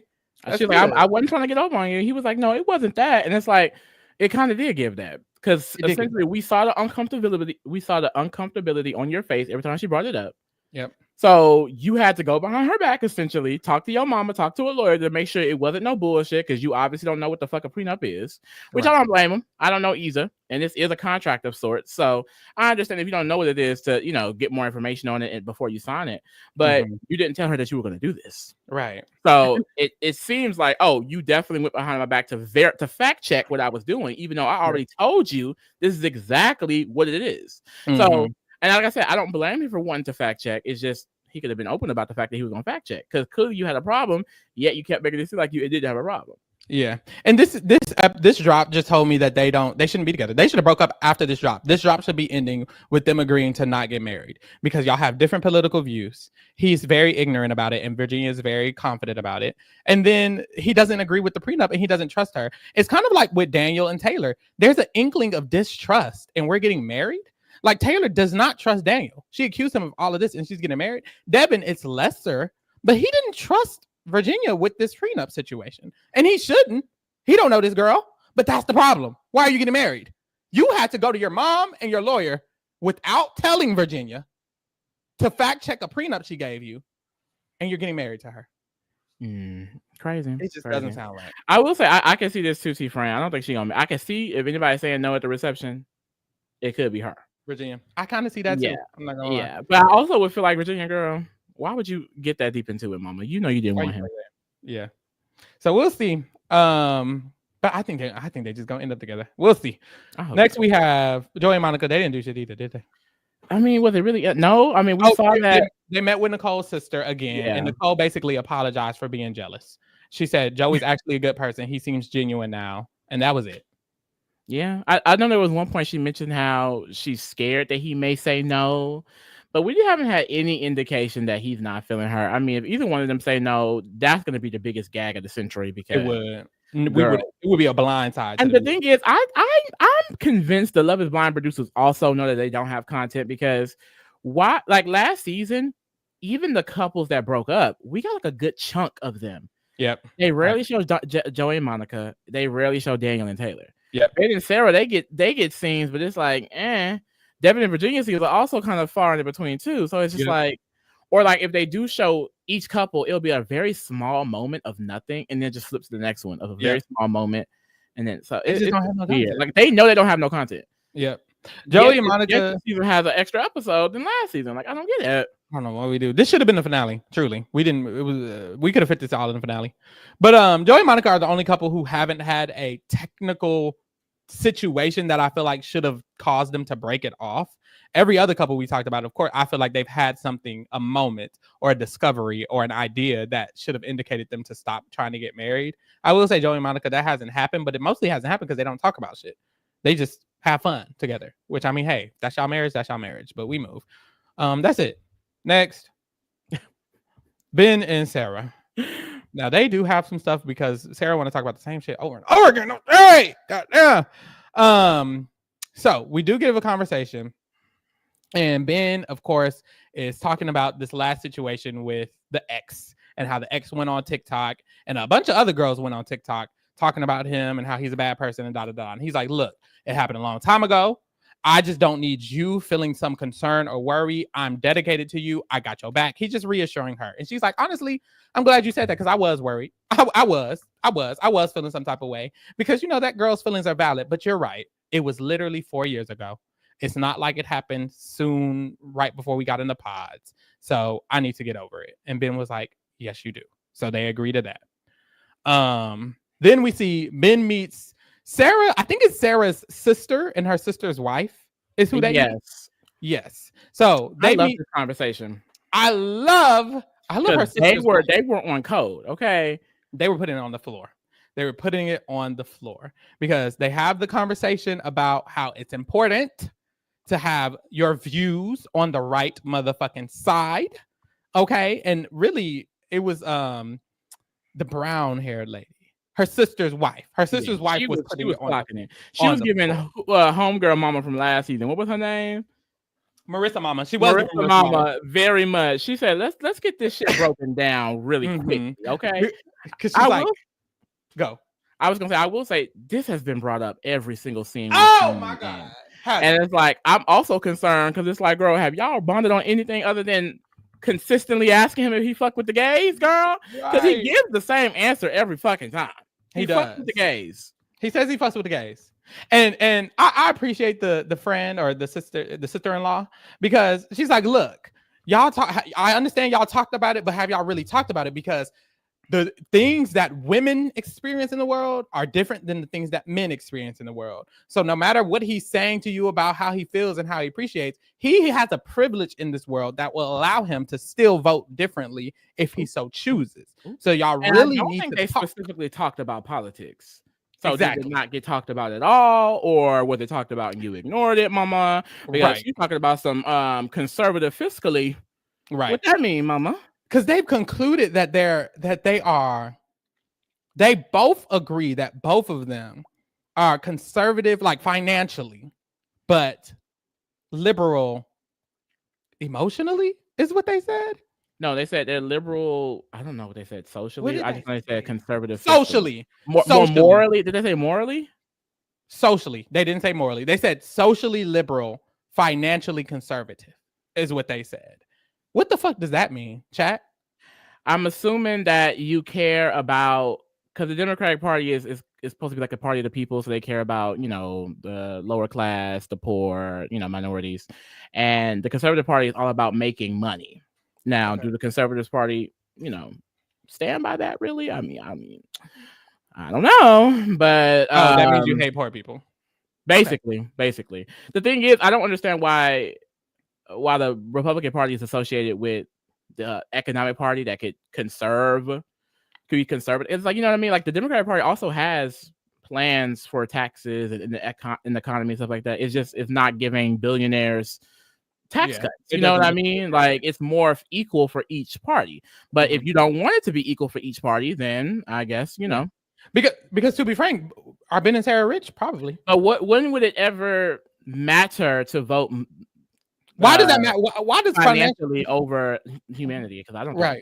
Because if you're already in a comfortable position to where you have to worry about your money like that, to where you probably are paying higher taxes, then you're probably comfortable. Why would I care about a billionaire having to pay higher taxes? Like you hear Elon Musk will come on and complain, like I had to pay this many billions in taxes, yet he's still a billionaire. This many billions left.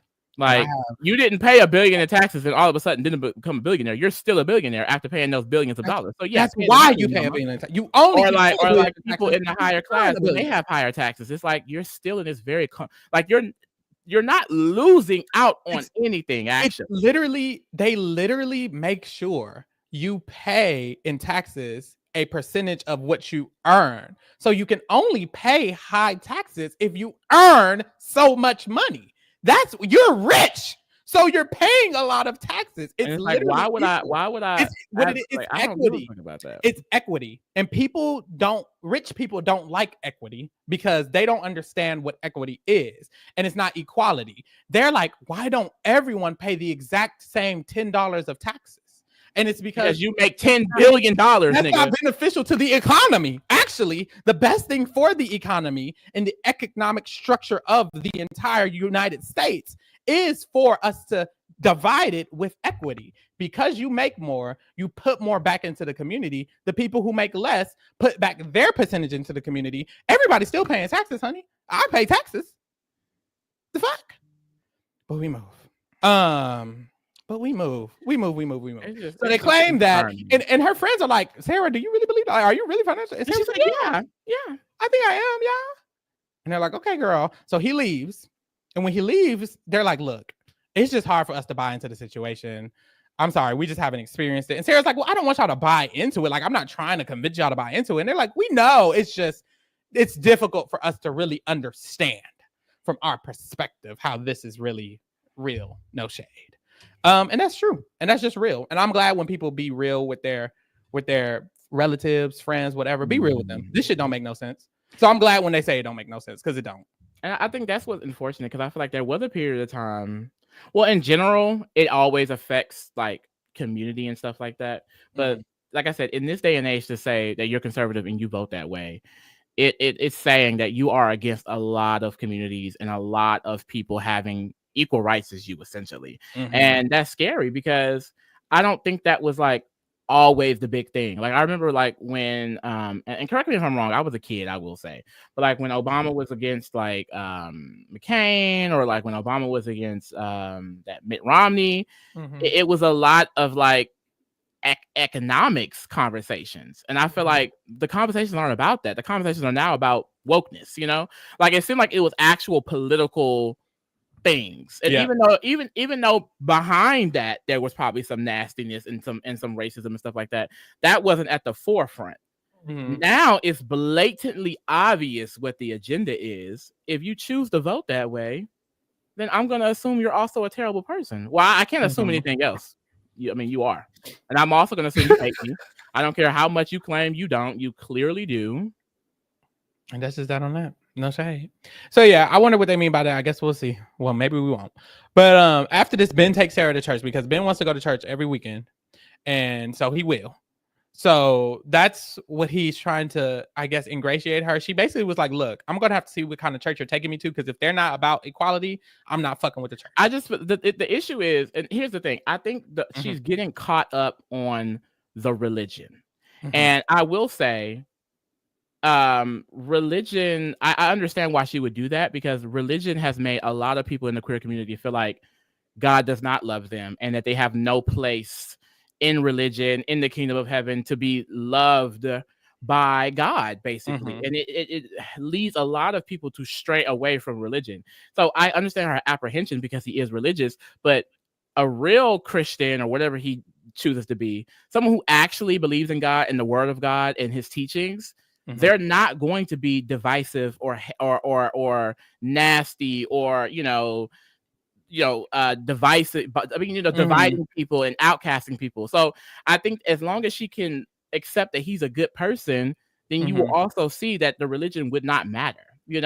I think it's scary, because she probably see a lot of examples as to why him being religious would be bad for the things she believes in. But not every religious person is like that. And that's unfortunate that a lot of bad people have given religion a bad name, because I think, especially when I see a lot of gays say they're not religious, I feel like it's because of the people in that space. Like, unfortunately, you were around a bunch of people that just did not teach you the true teachings. And it's actually sad, because you know, a lot of people have, you know, if you are religious, a lot of people have strayed from that only because of people, you know, basically making them feel like they're not included. And that's unfortunate. So it begs the question, how, from someone who is religious in certain ways and does believe in God, how has Ben so religious to where he goes to church every weekend, but when she asked him, how do you feel about the views of morals and values, he said he's not on either side and he's unsure. And I think that's the concern. Yeah. Because you go to church every single weekend, but when I asked you, how do you feel about BLM, you said, I'm not on either side. So what church are you going to? So I understand like, girl, why she's confused. You got to stand on business at some point. If you feel like that's an issue, so you have to keep bringing it up, we shouldn't be bringing it up in the 10th conversation. If you feel like he's a little bit weird, then leave him. Then he's a little bit weird. And that's the thing. And I think it just because also on the flip side, and we talked about it with Devin and we got to talk about it with Ben. He genuinely, I feel like, just does not care. He does not have to care about gay people or black people or Latino people or immigrants or LGBT or he doesn't have to care about any of those. So for white people and for privileged people, they have to actively choose to be against the other side. It's not just going to naturally, for me, it's natural. I'm black and I'm gay. I naturally don't fuck with the other side. I naturally don't fuck with the shit. Because he's white and straight, he has to literally think about it consciously before it comes to his mind. So when she's asking him the question, he's like, oh, I'm not on either side. It's like, well, think about it. You got to actively think about it. And I think for her, she's like, she knows, because she's also white and also straight. She knows it has to be an active decision to do all of this other stuff. So she's trying to activate him. But it's like, he needs to activate himself at one point, because you went to the church and she basically wasn't really vibing with the church because it wasn't clear what side they were on. And I think in her perspective, if you're a church and you're a religious entity that believes that everyone is equal, it should be clear when I go to that church that you feel that way. Why was it not clear to me? I had a sermon and I should have known that y'all supported everybody. And it's kind of like you said, like, he doesn't have to filter his churches based off what they believe in, because as a white male in this country, you know, most things are going to be, you know, catered to him in a way. And I think a lot of white people get offended when you bring up those type of conversations, because there are non-privileged white people who feel like, well, there's no such thing as privilege because I'm also struggling. And I mean, the concept comes from the fact that we live in a world that is catered to whiteness. If you don't believe in that, then hey, I can't really educate you further from that. But this society is built on benefiting the white man. That's it's just period. Just how we live in a patriarchy. The same way we live in a heteronormative society. These are things that have societally been built over years, especially because white men have ruled single-handedly for a very long time, you know? So it's something that even if you are an underprivileged white person, you are still technically on a societal level in a higher position than any minority group, you know, any you know, woman. If you're a white man, an underprivileged white man, you're still probably better than like the average woman in some people's eyes. Like you can be awarded more opportunities. So it's like, that's what you mean by like, you have to consciously think about it, because you could just look at it like, well, I'm struggling, so that's not true. But it's like, no, like there's more to it. So there's a lot of struggling white people that still voted Trump because they feel like somehow he's good for them, when that's not the case, who are also still nasty and racist and homophobic. So they're voting for a party that is literally about to cut all of their federal funding for shit. So it's like, you really have to do the work to realize you're being benefited for just existing as a white person. And a lot of people are being persecuted because they are different from things they can't control. So, and I understand, like, someone like Ben, he's probably never had to have these conversations, so I get it. But it seems like he is open to like learning, because he continues to say that he is accepting. So I would just hope that he is willing to learn. But at the same time, Sara, you need to be actually standing on business. And I feel like a lot of times it gives girl, I won't say performative, but it's like you're harping on something, but you're not making a definitive decision on whether or not you want to stay in a relationship. I don't think Sara is capable of getting. I think she wants a comfort, but because she's not asking the right questions, she's not getting that comfort. She keeps asking the same question because she doesn't fully get the answer she needs. And I don't think she understands why she's not getting the answer she needs. She's not getting the answer she needs because she's not asking Ben the right questions. I think genuinely, this is something you have to see the person actively work towards doing. And because this experiment is so short, she's never going to see him do it within the time frame of them getting married. You can never really see Ben prove to you that what he's saying is true. All he can do is say, I'll do it, and say that, yeah, I agree with you. But honestly, I think it's bigger than that. I think Sara, because she's white and straight, she doesn't know how to really prime someone or really pry someone's mind to understand how they really view things, because she should be asking about his family. If your family goes up there and votes conservatively, are you going to agree with them? Are you going to argue with them? Are you going to tell them they're wrong? If you're at family dinner and my lesbian sister comes there and your grandpa says, oh, that's gay, I don't want that gay shit in my house, what are you going to say, Ben? She's not asking him the right thing. She needs to know, will he defend LGBT people against his family? Will he defend black people? It's not enough just to say, well, I'm not against it. Like, no, you need to be actively against it. Exactly. Because society, a lot of people just feels like, well, being straight is normal, so anything like that, I can't be around, and they will be actively against it. So if you're sitting there, I mean, I don't know which side I want to go on. I mean, I'm undecided. That's not good enough. It's not good enough to say I'm not homophobic, so it's okay. And a lot of people think that is good enough. They will vote that man and say, well, I'm not homophobic, so I'm not a problem. Yes, you are.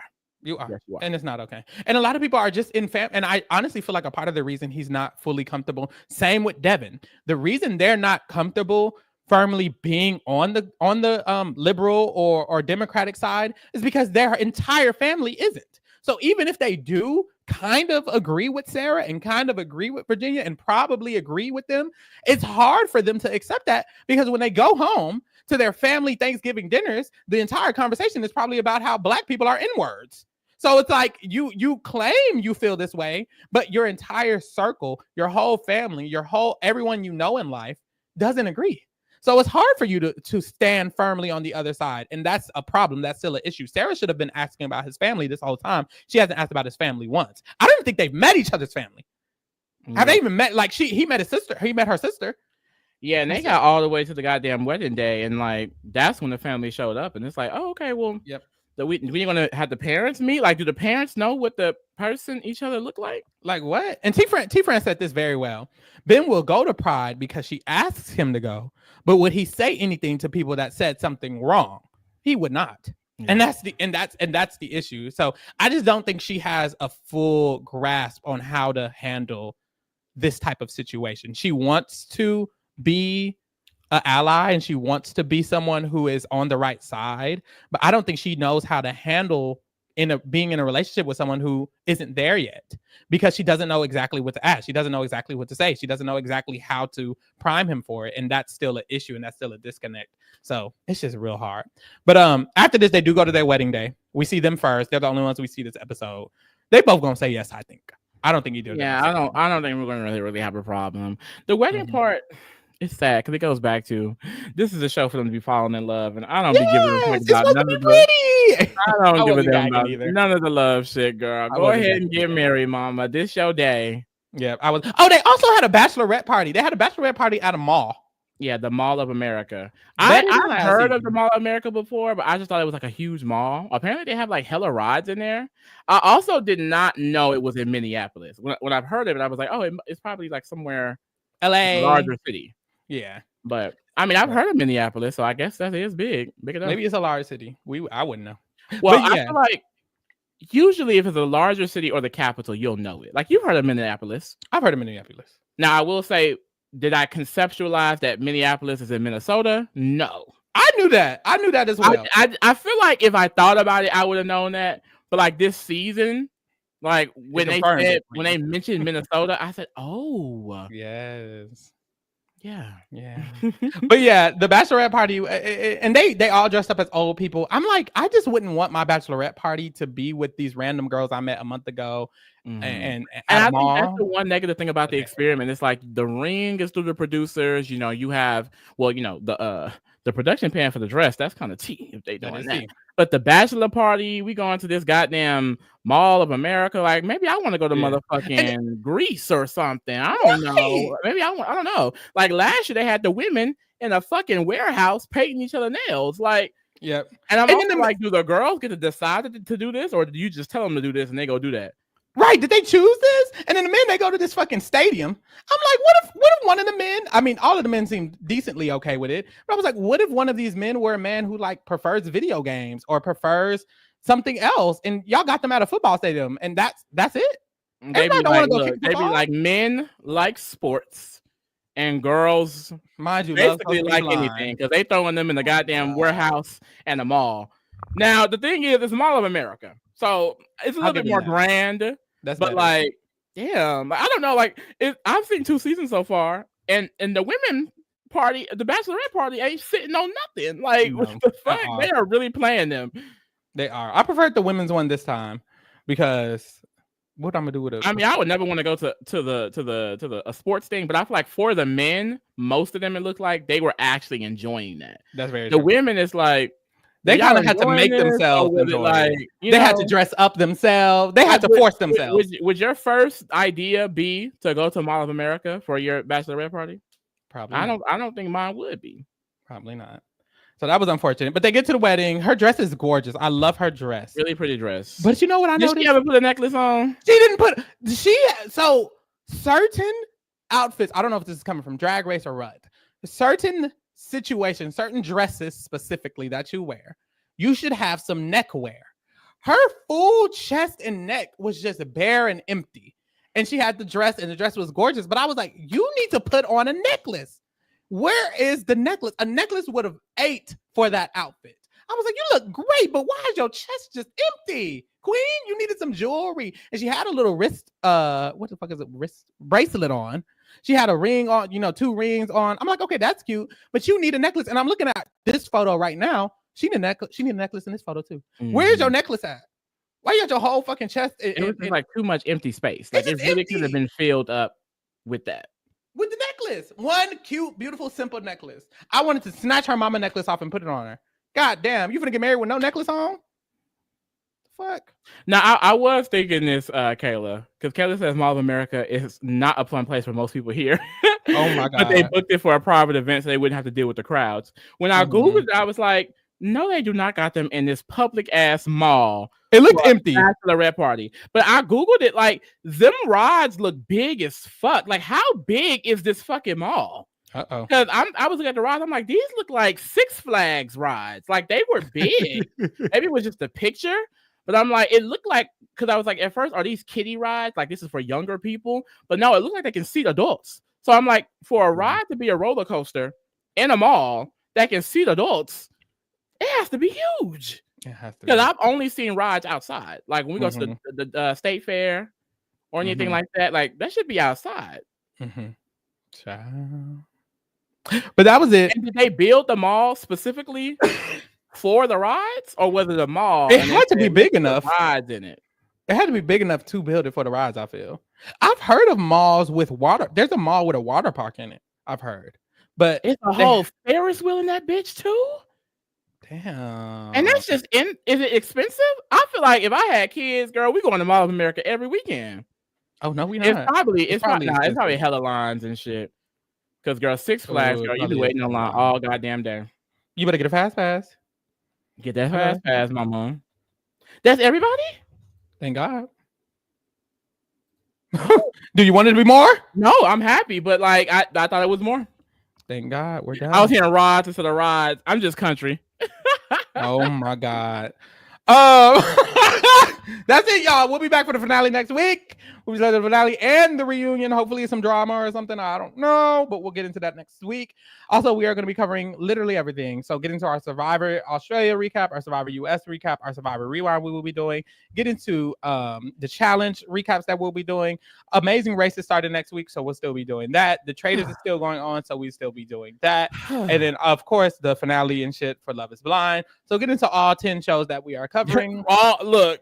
We will be doing 10 podcasts a goddamn week, okay? So get into them all, okay? And thank you for keeping it real with the kingdom, honey. We out.